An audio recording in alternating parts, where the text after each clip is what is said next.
La historia humana es un tapiz tejido con hilos de conflicto.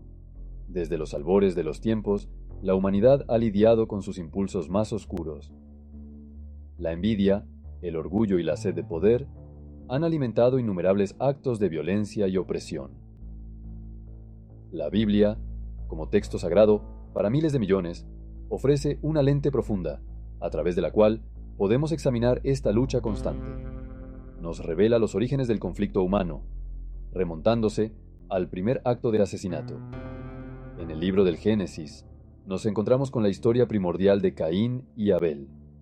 Estos hermanos, los primeros humanos nacidos de mujer, se vieron envueltos en una rivalidad mortal. Caín, consumido por la envidia y el resentimiento, se levantó contra su hermano y derramó la sangre de Abel sobre la tierra. Este acto, nacido de la furia primigenia, marcó el inicio de un capítulo largo y sangriento en la historia humana.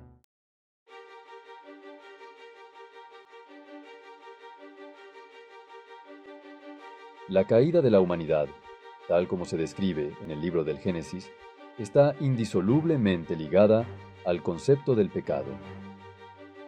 La desobediencia de Adán y Eva en el jardín del Edén introdujo el pecado en el mundo, alterando para siempre el curso de la historia humana. Este acto primordial de desafío tuvo consecuencias de gran alcance, corrompiendo la naturaleza misma de la humanidad. El pecado, como un virus, se extendió por la raza humana, infectando corazones y mentes con egoísmo, codicia y ansia de poder. A medida que pasaban las generaciones, el peso del pecado se hizo más pesado, conduciendo a una maldad e iniquidad generalizada. La Biblia ofrece una cruda descripción de esta decadencia moral, retratando un mundo consumido por la violencia, la inmoralidad sexual y la idolatría. Las consecuencias del pecado humano no fueron meramente espirituales.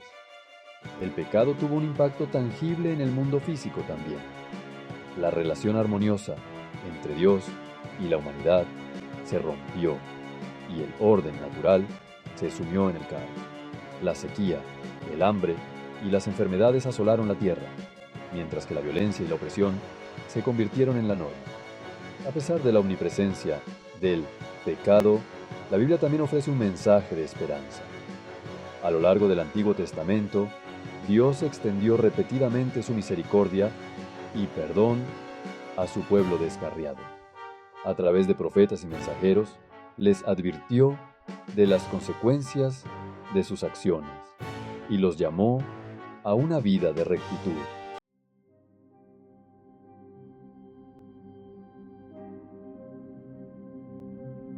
Primera sección. Los primeros hermanos.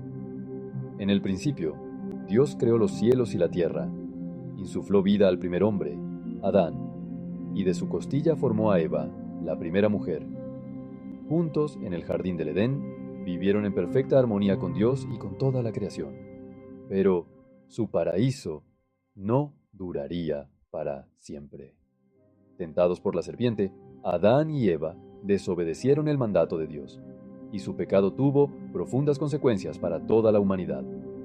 Expulsados del jardín del Edén, Adán y Eva se enfrentaron a una realidad nueva y dura. Tuvieron que trabajar arduamente para obtener su alimento, y por primera vez experimentaron el dolor y el sufrimiento. Aún en medio de sus dificultades, encontraron consuelo en su amor mutuo y en el nacimiento de sus dos hijos, Caín y Abel. Caín, el primogénito, era labrador de la tierra, mientras que Abel, su hermano menor, era pastor. Los dos hermanos, aunque diferentes en sus ocupaciones, estaban unidos por los lazos de sangre y compartían la responsabilidad de cuidar la creación. Como los primeros hijos nacidos en un mundo caído, Caín y Abel llevaban el peso del pecado de sus padres. Ambos eran conscientes de la presencia de Dios y entendían la importancia de ofrecerle sacrificios. Caín, del fruto de la tierra, y Abel, de los primogénitos de su rebaño, presentaron sus ofrendas al Señor. Pero Dios miró con agrado a Abel y su ofrenda, mientras que rechazó a Caín y la suya.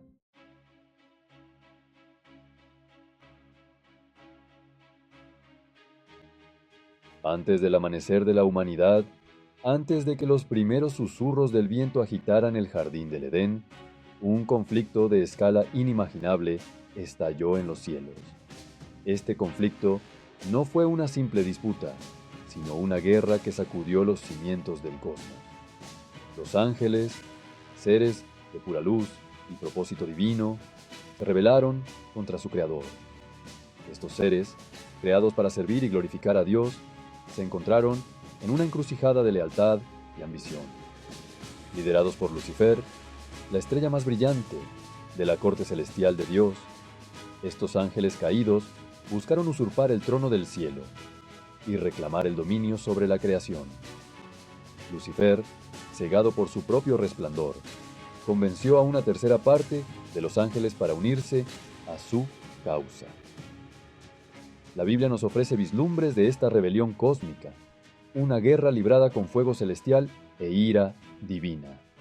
Los cielos, una vez pacíficos, se convirtieron en un campo de batalla donde la luz y la oscuridad chocaron con una furia indescriptible.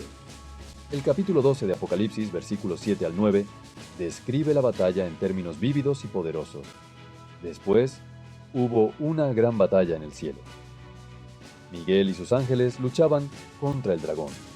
Y luchaban el dragón y sus ángeles, pero no prevalecieron, ni se halló ya lugar para ellos en el cielo. Miguel, el arcángel, lideró las fuerzas celestiales con una determinación inquebrantable y fue lanzado fuera el gran dragón, la serpiente antigua, que se llama Diablo y Satanás, el cual engaña al mundo entero. Fue arrojado a la tierra y sus ángeles fueron arrojados con él. La caída de Lucifer y sus seguidores marcó el comienzo de una nueva era de conflicto y tentación. Expulsados del cielo, estos ángeles caídos, ahora demonios, dirigieron su mirada malévola hacia la tierra recién creada. La tierra, un nuevo y brillante mundo, se convirtió en el próximo objetivo de su venganza. Vieron en la humanidad un reflejo de la imagen de Dios, un potente símbolo de su propia gloria perdida. La humanidad, con su capacidad para amar y crear, representaba todo lo que ellos habían perdido. La envidia y el odio se enconaron en sus corazones, alimentando el deseo de corromper y destruir todo lo que Dios había creado.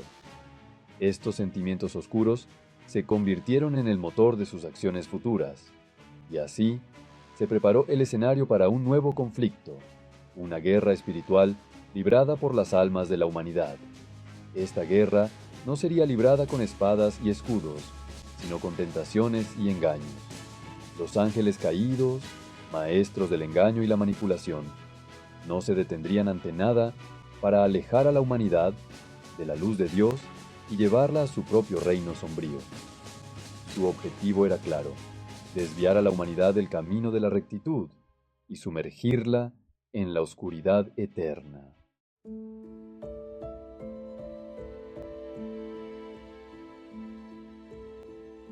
A medida que la humanidad se multiplicaba, los ángeles caídos vieron una oportunidad para corromper la creación de Dios. El capítulo 6 del Génesis, versículos 1 al 4, nos habla de una época en que los hijos de Dios vieron a las hijas de los hombres, que eran hermosas, y tomaron por esposas a todas las que eligieron. De estas uniones nacieron gigantes, hombres poderosos y famosos, conocidos como los Nefilim, estos seres híbridos que poseían una fuerza sobrehumana y una tendencia a la violencia, aterrorizaban la tierra. El mundo, una vez lleno de la belleza del Edén, se había convertido en un reflejo grotesco de su antigua gloria.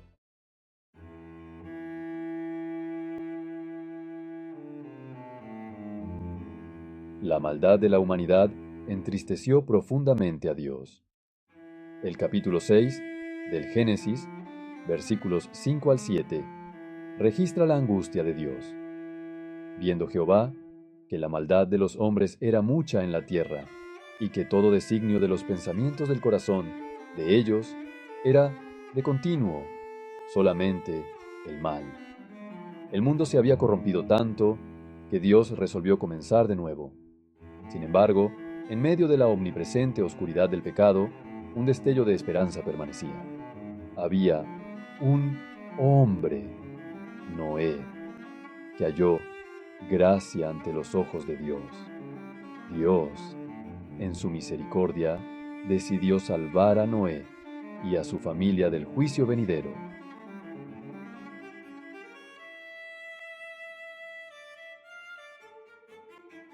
Las aguas del diluvio se retiraron, revelando un mundo purificado y renacido. Noé, su familia y las criaturas desembarcaron, pisando la tierra fresca y húmeda. Un arco iris, símbolo de la promesa de Dios, se extendía por el cielo. La humanidad había recibido una segunda oportunidad, un nuevo comienzo en un mundo limpio de maldad. Pero la sombra del pasado se cernía amenazante.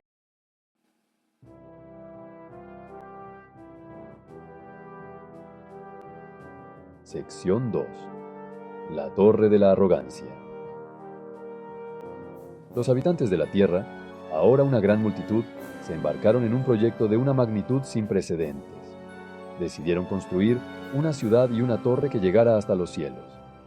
La Biblia nos cuenta que dijeron: hagámonos un nombre, no sea que nos dispersemos por toda la faz de la tierra. Génesis 11:4. El miedo y el orgullo, no la fe y la obediencia, fueron las fuerzas impulsoras de sus esfuerzos. Buscaban crear una sociedad independiente de Dios. La torre, un símbolo de su arrogancia, tenía la intención de alcanzar los cielos.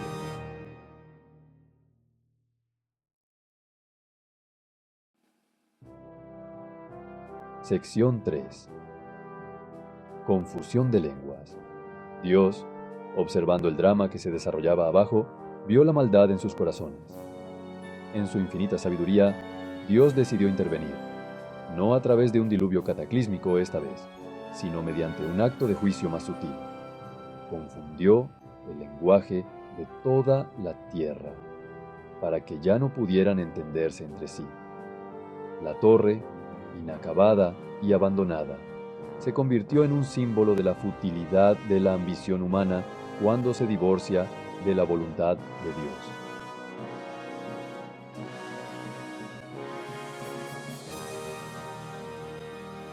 Los habitantes, divididos por las nuevas barreras lingüísticas, se dispersaron por la tierra, formando tribus y naciones separadas. El mundo, antes unificado por una lengua común, se convirtió en un mosaico de culturas diversas. Los malentendidos surgieron a raíz de las diferencias lingüísticas, lo que condujo a conflictos y desconfianza entre los grupos.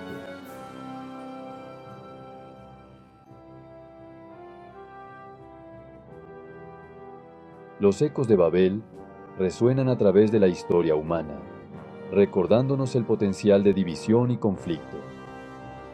Desde las antiguas rivalidades tribales hasta las tensiones geopolíticas de hoy en día.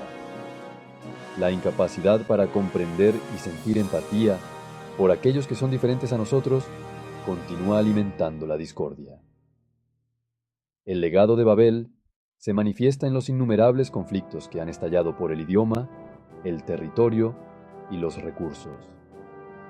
Es un claro recordatorio de la fragilidad de la cooperación humana.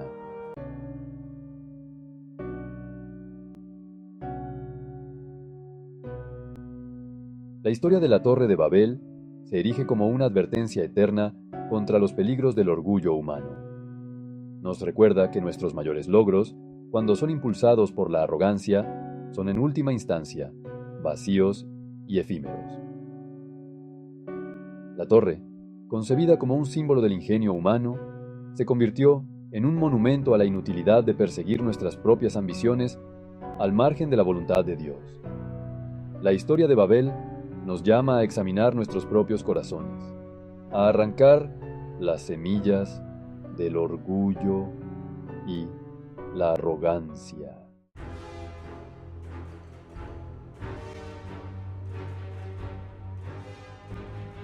La historia de Abraham representa un momento crucial en la narrativa bíblica. Dios establece un pacto con un pueblo elegido, destinado a desempeñar un papel único en su plan divino.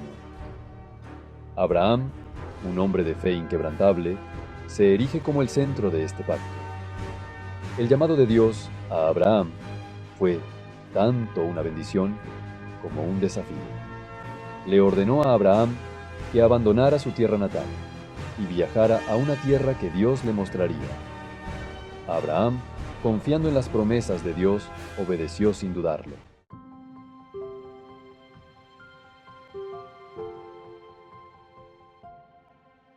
En el corazón del pacto de Dios con Abraham se encontraba la promesa de una tierra que fluía leche y miel. Esta tierra, Canaán, ya estaba habitada, pero Dios prometió dársela a la descendencia de Abraham como posesión eterna. La promesa de la tierra no era simplemente una bendición material, era una herencia espiritual. La historia de la tierra prometida es una historia tanto de esperanza como de lucha, un testimonio de la fidelidad de Dios.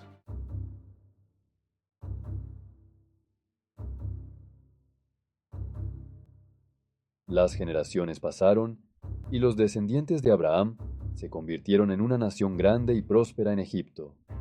José, uno de los hijos de Jacob, había alcanzado el poder en Egipto, salvando a la tierra de la hambruna. Pero surgió un nuevo faraón, uno que no conocía a José. Los israelitas, antes huéspedes de honor, ahora eran vistos como una amenaza. Los israelitas fueron reducidos a la esclavitud, obligados a trabajar en grandes proyectos de construcción. Sin embargo, incluso en su sufrimiento, Dios no había olvidado su pacto con Abraham.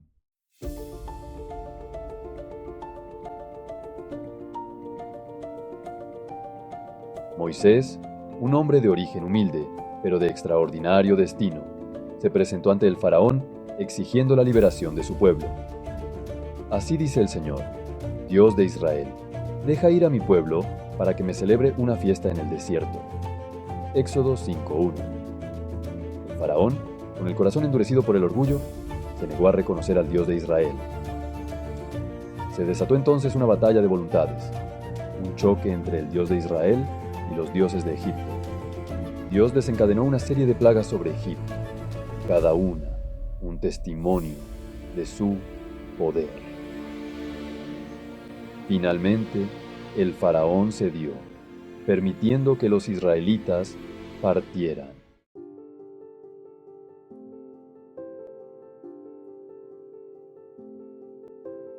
Sección 5. Los años en el desierto. El éxodo de Egipto marcó el inicio de un nuevo capítulo para los israelitas. Liberados de la esclavitud, se embarcaron en un viaje hacia la tierra prometida, guiados por Moisés. El camino por el desierto fue una época de pruebas y depuración. Dios proveyó para sus necesidades, enviando maná del cielo y agua de una roca.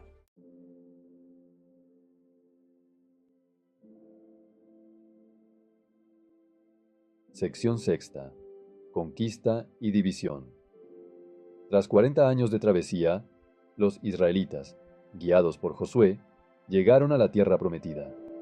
La conquista de Canaán fue una sucesión de batallas y asedios. Se enfrentaron a la feroz oposición de los habitantes cananeos. La tierra se repartió entre las 12 tribus de Israel, cada una con su propia herencia.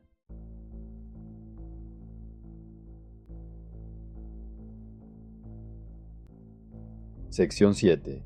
Un legado de conflictos.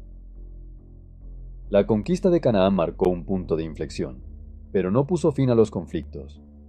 Las divisiones internas, las amenazas externas y los ciclos de pecado caracterizaron su historia. Los profetas advirtieron al pueblo sobre las consecuencias de sus transgresiones. La historia de los israelitas es un complejo tapiz de fe y fracaso, obediencia y rebelión.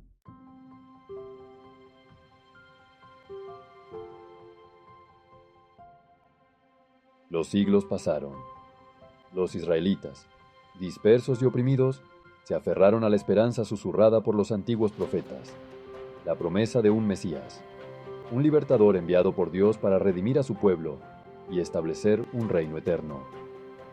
Esta esperanza, transmitida de generación en generación, los sostuvo a través del exilio, la persecución y la amenaza constante de la aniquilación. Los profetas hablaron de un descendiente del rey David, un gobernante justo que uniría las tribus de Israel, inauguraría una era de paz y prosperidad y establecería el reinado de Dios en la tierra. Isaías, en una visión de gloria futura, proclamó: porque un niño nos es nacido, hijo nos es dado, y el principado sobre su hombro, y se llamará su nombre Admirable, Consejero, Dios fuerte, Padre eterno, Príncipe de paz.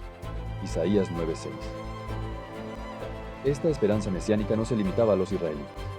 En todo el mundo antiguo, un anhelo de salvación, un deseo de un gobernante justo y compasivo, resonaba en los corazones de personas de todos los ámbitos de la vida. El Imperio Romano, aunque poderoso y expansivo, estaba plagado de corrupción, injusticia y la amenaza constante de violencia.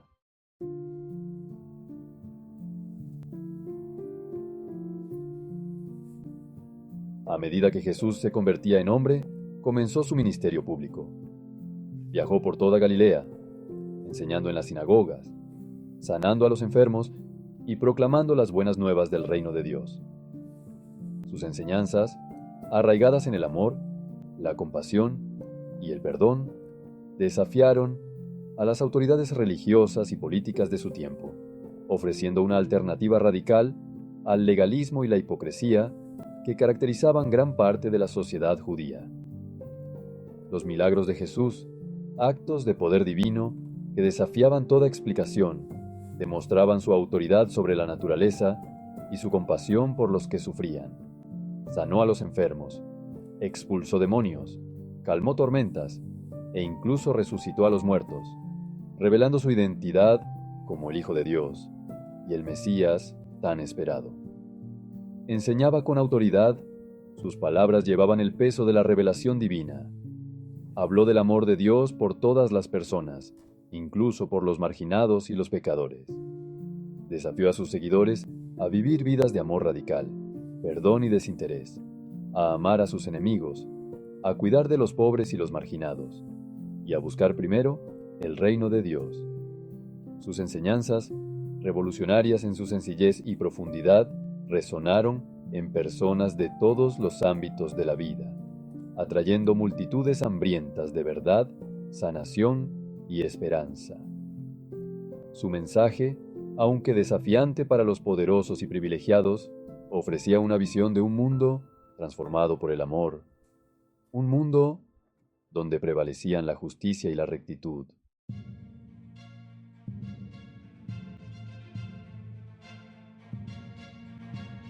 La creciente popularidad de Jesús y su mensaje inflexible de verdad y justicia amenazaban al sistema religioso y político de su época. Los fariseos, los saduceos y los escribas, guardianes de la ley y la tradición judía, veían en Jesús un radical peligroso, una amenaza a su autoridad y su forma de vida. Desafiaron sus enseñanzas, cuestionaron sus milagros y lo acusaron de blasfemia, buscando desacreditarlo ante los ojos del pueblo.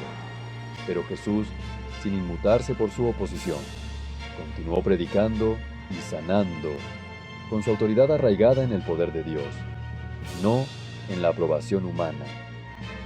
A medida que se acercaba la fiesta de la Pascua, un momento de gran tensión religiosa y política en Jerusalén, los enemigos de Jesús conspiraron para eliminarlo. Temían su creciente influencia sobre el pueblo y la posibilidad de un levantamiento popular que pudiera provocar una brutal represión romana. Judas Iscariote, uno de los propios discípulos de Jesús, impulsado por la codicia y la desilusión, accedió a traicionar a su maestro. Condujo a un grupo de soldados y guardias del templo al huerto de Getsemaní, donde Jesús solía ir a orar, y lo identificó con un beso. Traicionado por uno de los suyos, Jesús fue arrestado y llevado ante las autoridades judías, acusado de blasfemia y sedición.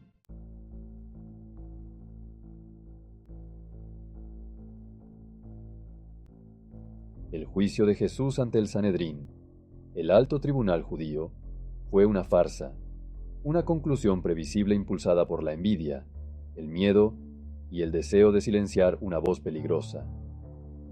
Las acusaciones en su contra, basadas en testimonios falsos y acusaciones inventadas, eran un pretexto endeble para eliminar una amenaza percibida a su autoridad.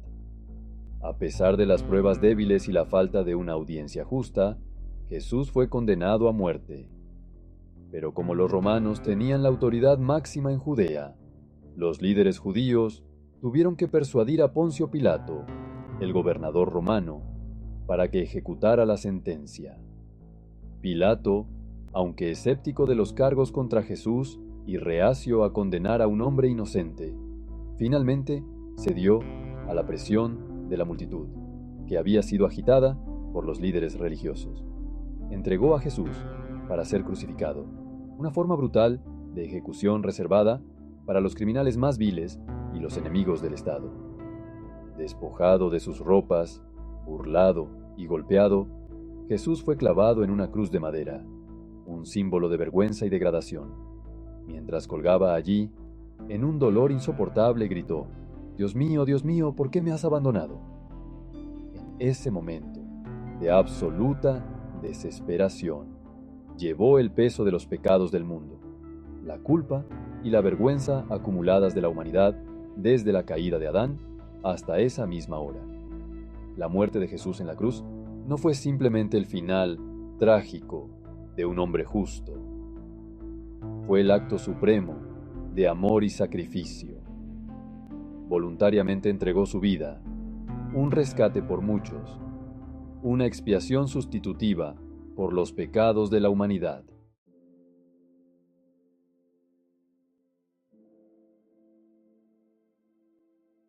El cielo se oscureció, la tierra tembló, el velo del templo, que separaba el lugar santísimo del resto del santuario, se rasgó en dos de arriba a abajo. Jesús, con su sangre derramada en el suelo, exhaló su último aliento y murió. Sus seguidores, devastados por su muerte, bajaron su cuerpo de la cruz y lo colocaron en una tumba, una cueva excavada en un jardín cercano. Una gran piedra fue rodada frente a la entrada, y guardias romanos fueron colocados para evitar que alguien robara el cuerpo. Pero la muerte no pudo retenerlo. Al tercer día, temprano en la mañana, María Magdalena y otras mujeres fueron a la tumba, llevando especias para ungir el cuerpo de Jesús. Para su asombro, encontraron la piedra removida y la tumba vacía. Un ángel, vestido de blanco, se les apareció y dijo: «No temáis, porque sé que buscáis a Jesús, el crucificado. No está aquí, porque ha resucitado, como dijo. Venid, ved el lugar donde yacía el Señor». Jesús se apareció a sus discípulos, su cuerpo resucitado y glorificado, con las marcas de su crucifixión, pero irradiando vida divina. Comió con ellos, habló con ellos, y los comisionó a ir por todo el mundo y predicar el Evangelio, las buenas nuevas de su muerte y resurrección, a toda criatura. La resurrección de Jesús no fue solo un evento histórico, fue una victoria cósmica, un triunfo sobre el pecado, la muerte y el poder del diablo.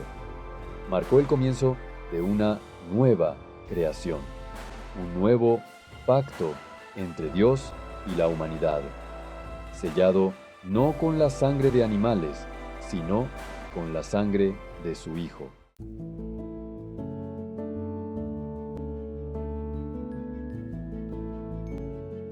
Sección 7. La expansión del cristianismo. Impulsados por el Espíritu Santo, los seguidores de Jesús proclamaron con valentía el mensaje del Evangelio, difundiendo las buenas nuevas de la salvación a través de la fe en Jesucristo. Perseguidos por las autoridades judías y más tarde por el Imperio Romano, enfrentaron el encarcelamiento, la tortura y la muerte con un valor inquebrantable, demostrando una fe que no podía ser quebrantada por las adversidades más extremas. Su fe alimentada por la certeza de la resurrección de Jesús y la promesa de la vida eterna. Esta esperanza les dio la fuerza para soportar las pruebas más difíciles. Desde Jerusalén, el Evangelio se extendió hacia el exterior, llevado por misioneros, comerciantes y creyentes comunes que compartieron su fe con pasión y convicción. A través de rutas comerciales y caminos antiguos, el mensaje de Cristo llegó a tierras lejanas. El apóstol Pablo, otrora perseguidor de los cristianos, se convirtió en un incansable apóstol de los gentiles, viajando incansablemente para difundir el Evangelio, estableciendo iglesias en todo el Imperio Romano y escribiendo cartas que se convertirían en parte del canon del Nuevo Testamento. Sus epístolas no solo guiaron a las primeras comunidades cristianas, sino que también formaron la base de la teología cristiana. El cristianismo, a pesar de enfrentar una feroz oposición y persecución, se extendió como un reguero de pólvora por todo el mundo romano. La fe cristiana se propagó rápidamente, tocando corazones y mentes en cada rincón del imperio. Su mensaje de esperanza, perdón y vida eterna resonó en personas de todos los ámbitos de la vida, desde los más humildes hasta los más poderosos, ofreciendo un marcado contraste con los rituales vacíos y la decadencia moral del panteón romano. Los primeros cristianos ofrecieron una nueva forma de vida, basada en el amor y la compasión. Los primeros cristianos, conocidos por su amor mutuo, su dedicación a la comunidad y su compromiso con los valores del Evangelio, su compasión por los pobres y marginados y su fe inquebrantable ante la adversidad, se destacaron en una sociedad marcada por la desigualdad y la injusticia. Se convirtieron en una poderosa fuerza de transformación social, desafiando las injusticias y desigualdades de su tiempo. Su ejemplo inspiró a muchos a seguir el camino de la fe cristiana, desafiando las injusticias y desigualdades de su tiempo. Los líderes cristianos abogaron por la justicia social y la igualdad, plantando las semillas de un cambio duradero. El surgimiento del cristianismo marcó un nuevo capítulo en la historia del conflicto humano. Ofreció una alternativa radical a la violencia, la avaricia y la opresión que habían caracterizado gran parte de la historia de la humanidad. En un mundo lleno de conflictos, el cristianismo presentó un camino de paz y reconciliación. Proclamó un mensaje de paz, reconciliación y esperanza. Un mensaje que resonó profundamente en aquellos que buscaban un cambio. Un mensaje que trascendió las fronteras culturales y étnicas, uniendo a personas de todas las naciones bajo el estandarte de la cruz. La fe cristiana se convirtió en un puente entre diferentes culturas y tradiciones, uniendo a personas de todas las naciones bajo el estandarte de la cruz. La cruz se convirtió en un símbolo de unidad y esperanza para todos los creyentes.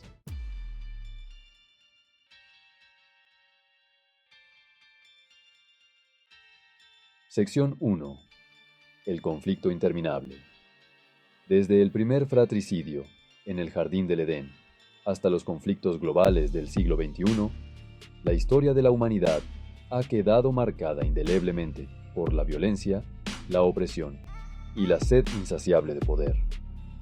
A pesar de los momentos de paz, los fugaces destellos de unidad y los incansables esfuerzos de los pacificadores a lo largo de los siglos, el ciclo de conflicto continúa, con sus raíces hundidas en el núcleo mismo de la experiencia humana.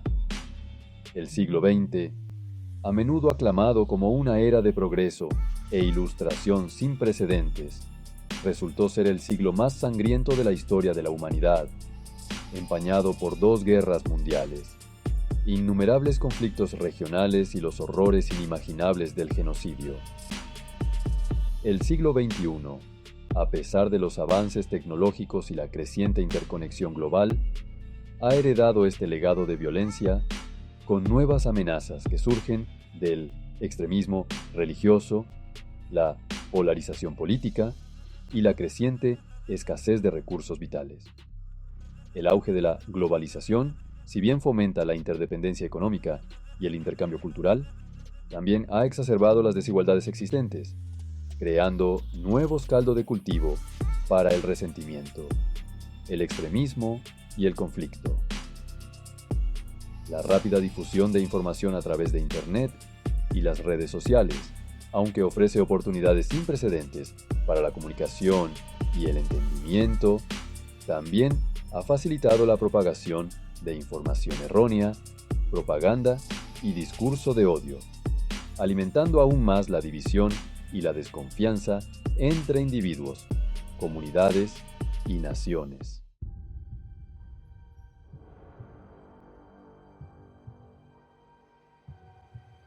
Segunda sección. El surgimiento del Anticristo. El libro del Apocalipsis, el último libro de la Biblia, nos ofrece un destello del futuro, una visión profética de la culminación de la historia humana y el triunfo final del reino de Dios. Este libro, escrito por el apóstol Juan, está lleno de simbolismo y misterio, y ha sido objeto de innumerables interpretaciones a lo largo de los siglos. Este libro, a menudo envuelto en simbolismo y misterio, habla de un tiempo de tribulación sin precedentes, un período de gran sufrimiento y caos que afectará a toda la humanidad, un tiempo en el que el mal parecerá reinar supremo y las fuerzas de la oscuridad se reunirán para un asalto final contra el pueblo de Dios y sus propósitos. Este período será conocido como la Gran Tribulación, un tiempo de angustia y desesperación como nunca antes se ha visto. Fundamental en este escenario del fin de los tiempos es el surgimiento de una figura carismática y engañosa, conocida como el Anticristo, un líder que se presentará como un salvador en tiempos de crisis, un hombre que encarnará la esencia misma del mal, engañando a muchos con sus promesas de paz, prosperidad y unidad. Su carisma y habilidades persuasivas le permitirán ganar el apoyo de las masas y de los líderes mundiales. El apóstol Pablo, en su segunda carta a los tesalonicenses, describe al Anticristo como el hombre de pecado, el hijo de perdición, el que se opone y se exalta sobre todo lo que se llama Dios o es objeto de culto. El hijo de perdición, el que se opone y se exalta sobre todo lo que se llama Dios o es objeto de culto, tanto que se sienta en el templo de Dios como Dios, haciéndose pasar por Dios. Los Tesalonicenses 2, 3, 4. Esta descripción subraya la naturaleza blasfema y arrogante del Anticristo, tanto que se sienta en el templo de Dios como Dios, haciéndose pasar por Dios. Los Tesalonicenses 2, 3, 4. Este acto de usurpación será una de las señales más claras de su verdadera identidad y propósito. El Anticristo ascenderá al poder mediante el engaño y la manipulación, utilizando su astucia para explotar las debilidades humanas, explotando las ansiedades, los miedos y las divisiones de un mundo que se tambalea al borde del caos. En un tiempo de gran incertidumbre, su promesa de orden y estabilidad será irresistiblemente atractiva para muchos. Forjará alianzas con los líderes mundiales, prometiéndoles riqueza, poder y estabilidad a cambio de su lealtad. Estos pactos fortalecerán su posición y le permitirán consolidar su control sobre las naciones. Realizará señales y prodigios, engañando a muchos para que crean que es un ser divino, enviado para inaugurar una nueva era de paz y prosperidad. Estos milagros falsos serán una herramienta poderosa en su arsenal de engaño, enviado para inaugurar una nueva era de paz y prosperidad. Sin embargo, esta paz será una ilusión, una trampa diseñada para atrapar a los incautos. Sin embargo, su reinado estará marcado por la tiranía, la opresión y la persecución sistemática de aquellos que se nieguen a inclinarse ante su autoridad o a adorar su imagen. Su verdadero objetivo será el control absoluto y la erradicación de toda oposición. La opresión y la persecución sistemática de aquellos que se nieguen a inclinarse ante su autoridad o adorar su imagen. Aquellos que se mantengan fieles a sus creencias serán perseguidos sin piedad. Librará una guerra contra los santos, buscando erradicar todo rastro de fe verdadera y establecer su propio dominio sobre la tierra. Esta batalla final será el clímax de su reinado, un enfrentamiento épico entre las fuerzas del bien y del mal.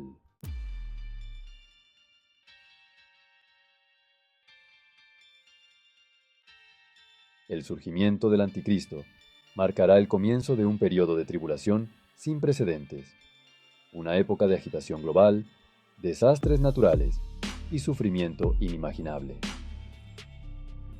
Jesús, en su discurso del Monte de los Olivos, describió este tiempo como una gran tribulación, cual no la ha habido desde el principio del mundo hasta ahora, ni la habrá. Mateo 24, 21. El libro del Apocalipsis detalla una serie de juicios que se derramarán sobre la tierra durante este tiempo: plagas, hambrunas, terremotos, calor abrasador y perturbaciones celestiales.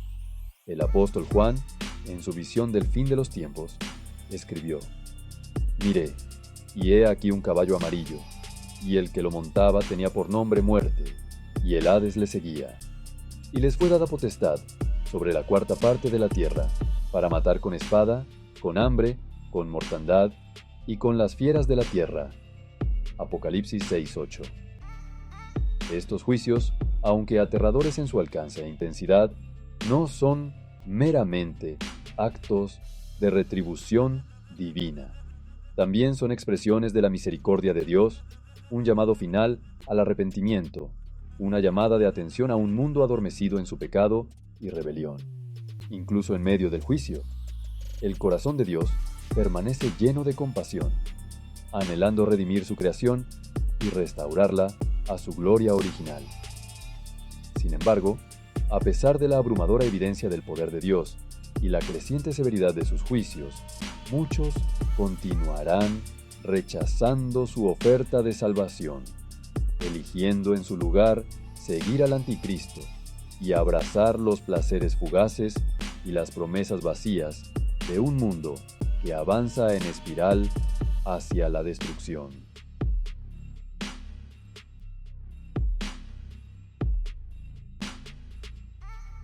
El escenario está preparado para la confrontación final, una batalla cósmica que determinará el destino de la humanidad y del cosmos. Los ejércitos del mundo, engañados por el Anticristo e impulsados por una poderosa mezcla de miedo, avaricia y ambición ciega, se reunirán en el valle de Jezreel, un lugar conocido en la profecía bíblica como Armagedón, para un enfrentamiento decisivo contra las fuerzas de Dios. El profeta Joel, siglos antes del nacimiento de Cristo, vislumbró esta batalla culminante. Proclamad esto entre las naciones. Preparaos para la guerra. Despertad a los valientes, que se acerquen todos los hombres de guerra, que suban. Forjad espadas de vuestras rejas de arado y lanzas de vuestras hoces. Diga el débil: fuerte soy. Juntaos y venid, todas las naciones de alrededor, y congregaos allí. Haz descender, oh Jehová, a tus fuertes. Joel 3, 9, 11.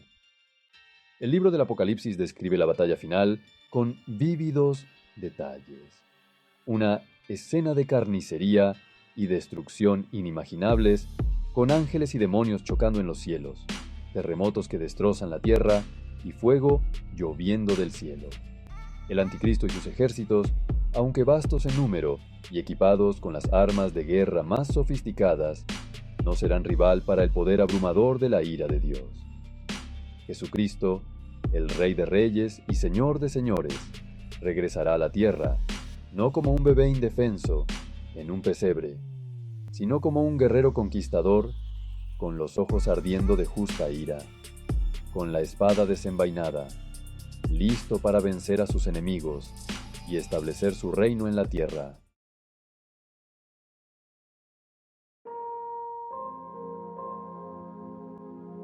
Sección 5. El reinado milenial. 1000 años de paz. Con las fuerzas del mal derrotadas, el Anticristo y el falso profeta arrojados al lago de fuego, y Satanás atado y encarcelado por 1000 años, una nueva era amanecerá sobre la tierra, el reinado milenial de Jesucristo, un tiempo de paz, prosperidad y justicia sin precedentes.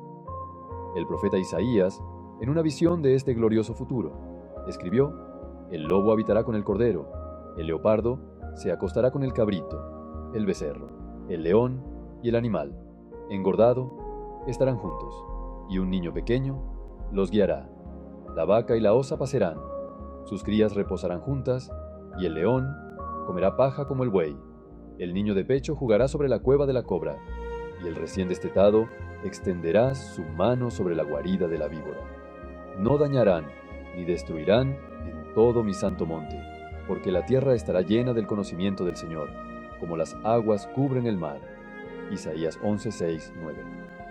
Durante el reinado milenial, Jesucristo gobernará las naciones con justicia y rectitud. Su ley emanará desde Jerusalén, la capital de su reino terrenal. La maldición sobre la creación será levantada, los efectos del pecado revertidos, y la tierra rendirá sus frutos en abundancia. El conocimiento del Señor cubrirá la tierra como las aguas cubren el mar, y la paz reinará de polo a polo. Aquellos que han muerto en Cristo resucitarán a la vida, sus cuerpos glorificados y reunidos con sus almas. Reinarán con Cristo durante 1000 años, experimentando la plenitud de la presencia de Dios y participando en la restauración de todas las cosas.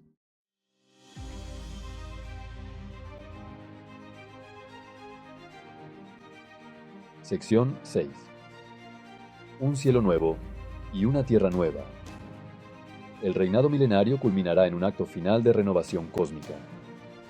La creación de un cielo nuevo y una tierra nueva. Un reino de inimaginable belleza, pureza y perfección, donde el pecado y la muerte ya no existirán y la presencia de Dios morará eternamente con su pueblo. El apóstol Juan, en su visión de la nueva creación, escribió: vi un cielo nuevo y una tierra nueva, porque el primer cielo y la primera tierra habían pasado, y el mar ya no existía. Y yo, Juan, vi la santa ciudad, la nueva Jerusalén, que descendía del cielo de parte de Dios, ataviada como una esposa hermoseada para su esposo. Apocalipsis 21, 1-2. Esta nueva Jerusalén, la morada eterna de Dios y su pueblo, será una ciudad de esplendor inimaginable, con cimientos de piedras preciosas, puertas de perla y calles pavimentadas de oro. No habrá necesidad de sol ni de luna, porque la gloria de Dios la iluminará y el Cordero será su luz. La maldición del pecado y la muerte se romperá para siempre, y todas las cosas serán hechas nuevas. No habrá más lágrimas, ni dolor, ni sufrimiento, porque las cosas anteriores habrán pasado. Los redimidos de todas las edades morarán en la presencia de Dios, disfrutando de la comunión eterna con Él y entre ellos.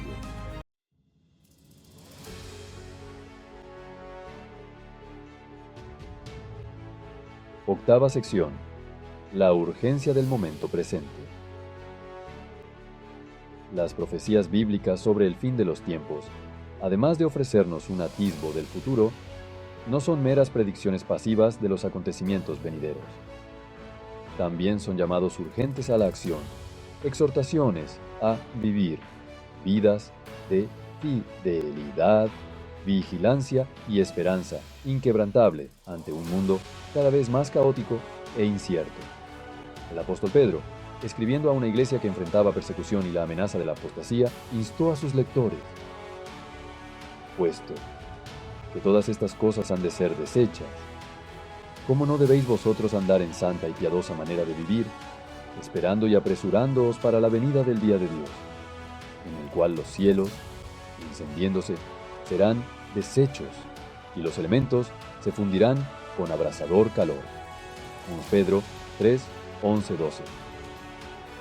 Mientras navegamos por las complejidades del siglo XXI, enfrentando desafíos sin precedentes y siendo testigos del cumplimiento de las profecías bíblicas, debemos aferrarnos a la esperanza del regreso de Cristo, viviendo vidas que reflejen su amor, gracia y verdad.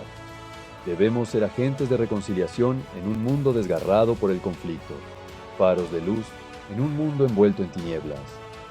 El tiempo es corto, la hora es tardía. Seamos por tanto firmes, inconmovibles, abundando siempre en la obra del Señor, sabiendo que vuestro trabajo en el Señor no es en vano. 1 Corintios 15:58. Estas promesas y muchas más es lo que el Señor Jesucristo tiene preparado para los que esperan su segunda venida y vivir con Él por toda la eternidad, en el cielo nuevo y tierra nueva. Si te gustó el video, puedes dar un me gusta y suscribirte gratuitamente a este canal para ver más contenido. Y gracias por tu apoyo. El Señor Jesús te bendiga.